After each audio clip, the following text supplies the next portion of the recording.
Soyez les bienvenus, chers téléspectateurs, dans l'interview d'Africa 24, qui reçoit le député du PCT, le Parti congolais du travail au Congo, Denis Christelle Sassou Nguesso. Soyez le bienvenu.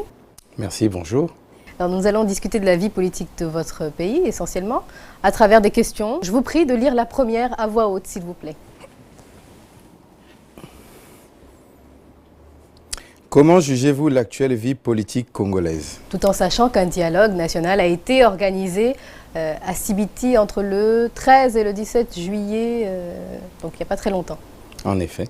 Disons que cette question, elle est même d'actualité parce que, au-delà de la vie congolaise telle que la politique s'exerce dans notre pays, vous l'avez relevé vous-même, nous avons eu un processus qui a été initié par le président de la République à travers des concertations qui ont rassemblé les partis politiques, les confessions religieuses, la société civile pour justement parler de la gouvernance électorale. Je considère que, indépendamment des oppositions ou des partis pris par les uns et les autres, ce débat pour la vie politique congolaise est nécessaire.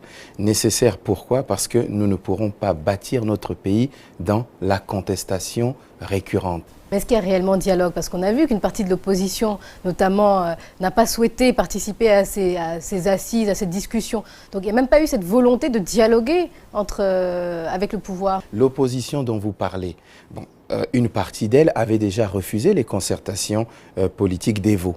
Ensuite, une autre partie de cette même opposition que l'on qualifie d'opposition dite radicale avait également refusé de venir à la concertation de Dolisie. Donc en réalité, on se rend compte qu'on a en face de nous une frange de l'opposition qui refuse systématiquement tous les dialogues que le gouvernement initie. Donc à ce moment-là, comment voulez-vous qu'on essaye de bâtir quelque chose? Mais déjà en organisant ce type d'événement à Brazzaville, non? Et pourquoi spécialement Brazzaville? Mais parce que Sibiti, ça permet justement à tout le monde de pouvoir se retrouver. Mais on peut se retrouver à Sibiti. Je vous rappelle que l'année dernière, nous avons organisé les festivités du 15 août à Sibiti et on ne va pas dire que Sibiti était dépeuplé. C'est toute une logistique à mettre en place. C'est difficile même de loger les personnes à Sibiti, c'est compliqué, non? Vous ne pensez pas qu'il y aurait plus de mobilisation si ça s'était déroulé par exemple à Brazzaville? Je ne pense pas que c'est le lieu qui fasse la mobilisation. Je pense que c'est en réalité le thème autour duquel nous devons nous retrouver qui doit en réalité fédérer et créer les synergies. Même au sein du parti au pouvoir, même au sein du gouvernement, ce dialogue national ne fait pas l'unanimité. Oh, je pense que ça, ce sont des choses qui sont dites par la rue. Parce que vous qui avez couvert l'ouverture de ce dialogue à Sibiti, je pense que vous étiez dans la salle. Vous n'avez pas constaté qu'il y avait des défections du côté de la majorité ou du côté du gouvernement. Donc il fait l'unanimité au sein du gouvernement, du PCT? Il fait l'unanimité au sein du PCT. Maintenant, je vous mentirais si je vous disais qu'il faisait l'unanimité au sein du gouvernement, puisque nous savons qu'il y a un ministre du gouvernement, en l'occurrence monsieur Parfait Kolela, président du MCDDI, qui a pris une position ouverte, donc on ne la cache pas. Il s'est exprimé par voie de presse, il s'est exprimé à la radio, il a dit qu'il était contre l'idée donc de l'évolution de ces institutions. Donc ça, c'est quelque chose qui est un fait, donc on ne peut pas parler d'unanimité, on se contentera de dire que le sujet fait en fait une forme d'adhésion autour d'une majorité. Plaquette suivante, s'il vous plaît. Refondation. Vous, ce que vous prônez, c'est la refondation de la République. Oui. Pourquoi le Congo aurait-il besoin, aujourd'hui, en 2015, de fondations plus solides, par exemple, qu'en 2009? À cette question, je vais vous citer un poète et un législateur grec qu'on appelait Solon, qui est quand même considéré aujourd'hui comme l'un des pères fondateurs de la démocratie. À Solon, on demandait quelle était pour lui la meilleure des constitutions et il répondait: dites-moi pour quel peuple et à quelle époque. Cela veut très bien dire qu'en réalité, la Constitution n'est pas une Bible. Elle ne peut pas être gravée dans le marbre et devenir quelque chose d'immuable. Le Congo a connu une période difficile. Nous avons eu une constitution post-conflit, celle du 20 janvier 2002, et depuis, le Congo a quand même évolué. Et aujourd'hui, je pense, à mon humble avis, que la situation politique d'aujourd'hui a besoin de défis et d'enjeux nouveaux qui ne sont pas aujourd'hui dans cette constitution. Un défi, par exemple. Cette constitution ne prend pas assez en compte le lancinant problème du chômage des jeunes. On pourrait, par exemple, envisager l'idée de l'inscrire comme étant une priorité nationale avec des objectifs quantitatifs et qualitatifs. On peut également décliner sur le problème de la formation professionnelle. Vous qui êtes une femme, j'estime, pour ma part, que les femmes ne sont pas assez représentatives au niveau des instances de gouvernement de notre pays. Donc, tout ça, ce sont des enjeux que la Constitution, en réalité, devrait s'approprier et inscrire dans ces différents articles. Oui, donc on pourrait toucher à tous ces points, sauf éventuellement ce qui concerne les mandats, la limitation de mandats, la durée des mandats. Mais vous savez, je vais vous dire quelque chose d'assez simple. La question sur la limitation des mandats est une question en réalité intuitu personnée.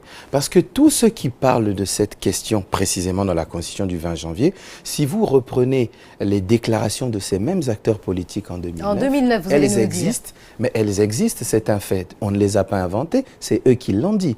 Ils ont tous dit, lors de l'élection présidentielle de 2009, que s'ils étaient élus, tous changerait la Constitution du 20 janvier 2002. Certains disaient qu'elle n'était pas adaptée, certains disaient qu'elle était mauvaise, d'autres disaient qu'elle donnait trop de pouvoir au président. En tout cas, on a eu tous les avis sur la question.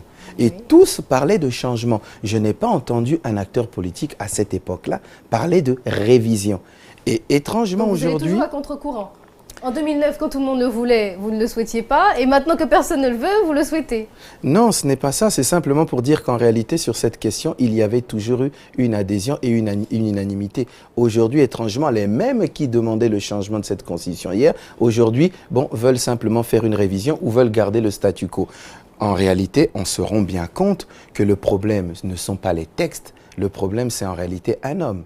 Donc la plupart de ces acteurs considèrent que le président actuel, si on arrive à un changement de constitution, aura la possibilité, je préfère dire aura la possibilité parce qu'il n'a pas fait acte de candidature. Contrairement à ce que tout le monde pense, le président n'a pas dit que si on va vers un changement de constitution, il sera candidat. Mais tous ces acteurs politiques pensent que s'il est candidat, ils n'auront pas la capacité de pouvoir le battre. Vous qui êtes dans le secret des dieux, vous pouvez nous le dire. Ah, je n'en sais pas plus que vous. Vous ne savez pas ? Je n'en sais pas plus que vous. Je pense que le jour où le président décidera, s'il le veut, de briguer un troisième mandat, il le dira publiquement et je l'apprendrai au même moment que vous. Ah bon ? On va terminer avec la question Joker qui va venir conclure cette émission. Pourquoi tenez-vous absolument à faire partie du paysage politique congolais ? Vous êtes déjà directeur général adjoint de la SNPC. Les Congolais ont déjà un Denis Sassou Nguesso. Est-ce que vous pensez qu'ils veulent avoir un Denis Christelle Sassou Nguesso ? Vous me posez une question à laquelle les Congolais répondront sûrement un jour. Mais au jour d'aujourd'hui, je constate simplement qu'une partie de ces Congolais m'a accordé sa confiance puisque j'ai été élu député de la circonscription d'Oyo dans la Cuvette. C'est votre fief, Oyo. Mais vous savez, il n'y a pas d'élection facile au monde. Il n'y en a pas parce que s'il y en avait, personne ne ferait campagne. Mais il y en a qui sont plus faciles que d'autres.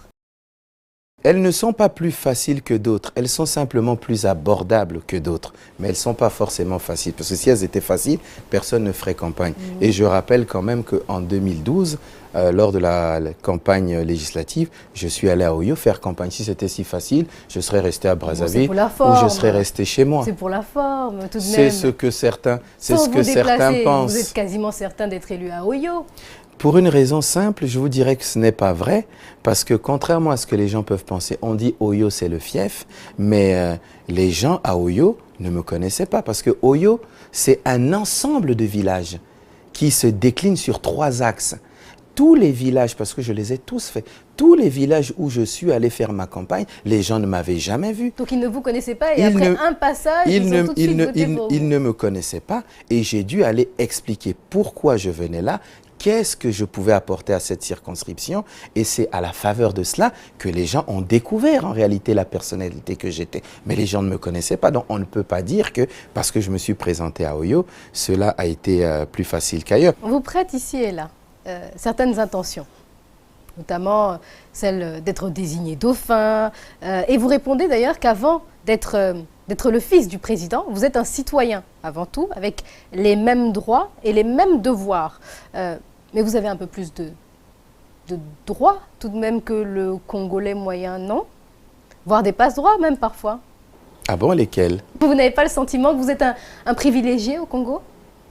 Un privilégié, peut-être vous le direz, mais moi je ne me considère pas comme étant un privilégié parce que je ne me suis jamais inscrit dans une situation où je passais avant les autres. Donc je ne considère pas que je n'ai plus de droits qu'un autre Congolais. Et alors... Je suis peut-être né d'un certain côté et encore, ce côté, on ne naît pas avec parce que je vous rappelle que je ne suis pas né fils de président, je le suis devenu. Oui. Parce que le président de la République lui-même est devenu président. Mais je dis souvent que c'est méconnaître la situation parce qu'au contraire, moi je pense que lorsqu'on est fils de président, on a plutôt plus d'obligations que de droits parce qu'on se doit d'être exemplaire. Lesquelles par exemple? Une obligation que vous avez qu'un Congolais moyen n'a pas? Une obligation que l'on a, c'est l'exemplarité en tout temps. Vous êtes exemplaire. Vous essayez de l'être. J'espère l'être au mieux de mes aptitudes et de mes possibilités. Et donc, les intentions qu'on vous prête, sont-elles fondées ou ne le sont-elles pas? Mais vous savez, je vous ai cité Solon tout à l'heure. Alors, vous allez nous citer qui? Moi, je vais encore vous le citer, mais dans un autre contexte. C'est-à-dire que moi, je suis exactement comme Solon. C'est-à-dire que mes ambitions se déclinent en fonction des circonstances et en fonction des époques. Aujourd'hui, si vous me demandez ce que j'aimerais devenir dans quelques temps, je vous répondrai la chose suivante. Je serai candidat à l'élection législative en 2017 pour conserver mon poste de député. Maintenant, je ne dis pas que les circonstances politiques dans 10 ou 15 ans ne m'emmèneront pas à vouloir faire autre chose, mais aujourd'hui, je me situe dans cette perspective. Denis Christelle Sassou Nguesso, les yeux dans les yeux, quel est votre but ultime? Le but ultime, je viens de vous le dire, c'est de continuer à servir mes concitoyens dans ma circonscription électorale d'Oyo. Ça s'arrête là? Oui. Merci à vous d'avoir accepté de répondre. Je vous à ces remercie. questions. Et merci à vous également, chers téléspectateurs. C'était l'interview d'Africa 24. À bientôt.